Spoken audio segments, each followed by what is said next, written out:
Order of operations with fractions. This lesson is not only about the order of operations, but also comparing fractions to figure out the larger one and using exponents with fractions. So suppose we're asked to compare two fractions and to place either a less than symbol or a greater than symbol between them. Remember when you were little and you learned about less than and greater than, how the alligator eats the bigger thing. That helps us remember which way to put our little arrow. So I'm comparing 92 over 103 to 19 over 103. As long as the denominators are the same, all you have to do is look at the numerators, look at the tops, 92 and 19. 92 is greater than 19. Our alligator wants to eat the greater thing. So we put a greater than symbol there. But if we don't have the same denominator, we can't compare them. We have to get a common denominator. So let's remember how to do this. I look at my largest number, which is 15. I multiply 15 times 1, which is 15. Will 12 go into 15? No. So I try 15 times 2, which is 30. Will 12 go into 30? No. 15 times 3 is 45. Will 12 go into 45? No. 15 times 4 is 60. Will 12 go into 60? Yes. So 60 is my common denominator. Now, I know my new denominator is 60,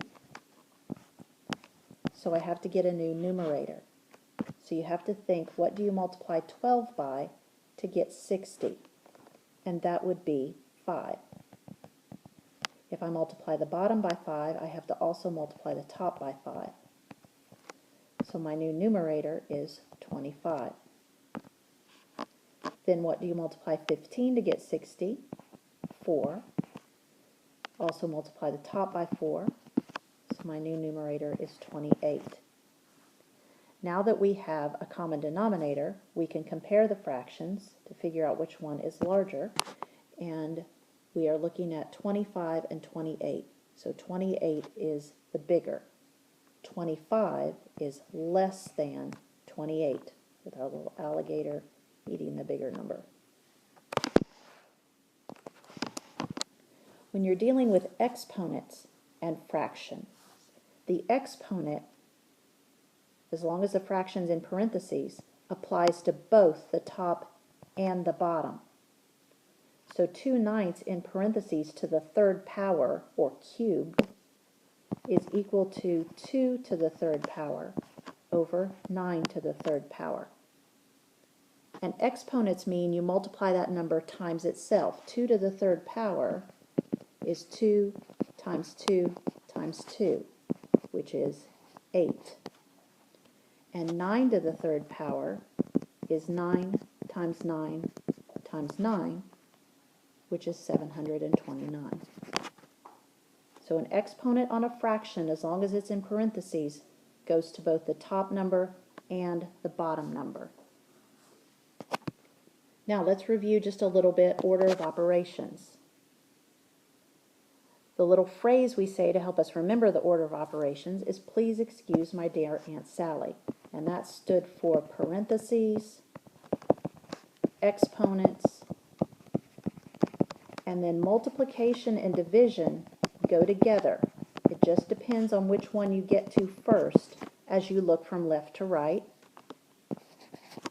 Addition and subtraction also go together depending on which one you get to first as you work from left to right. So you do everything in parentheses first, then all exponents, then all multiplication and division, and finally all addition and subtraction. So this rule applies even if you're dealing with fractions. I've got 3/8 divided by parentheses 5/12 plus 3/8. So following the order of operations, I need to do my parentheses first. I'm adding 5/12 plus 3/8.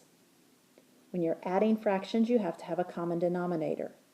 And you can go through the whole process like we did earlier in this lesson, or this one might be one that you can just think of, that 12 and 8 both divide into 24. So I know they're both going to be 24s. And I have to think, what do I multiply 12 by to get 24? That's 2. So also the top by 2. 5 times 2 is 10. What do I multiply 8 by to get 24? 3. So also the top by 3, which is 9. Now everything else in the problem is going to stay the same. There's parentheses all around all that. Out front is 3/8 divided by. I'm still working my parentheses first. Now I can add 10 over 24 plus 9 over 24. Remember, when you're adding fractions, you only add the tops. So that's going to be 19 over 24. So I've taken care of my parentheses. Next is exponents. I don't have any of those. Then is multiplication and division. I have a divide. So the rule for dividing is to multiply by the reciprocal. You're going to flip the second fraction over and change the problem to multiplication. Looking to reduce diagonally, 3 and 19 don't reduce, but if I look at 8 and 24, they both divide by 8. 8 divided by 8 is 1. 24 divided by 8, 3.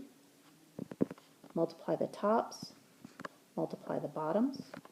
The fraction is proper, so I don't need to change it to a mixed number, and it's finished.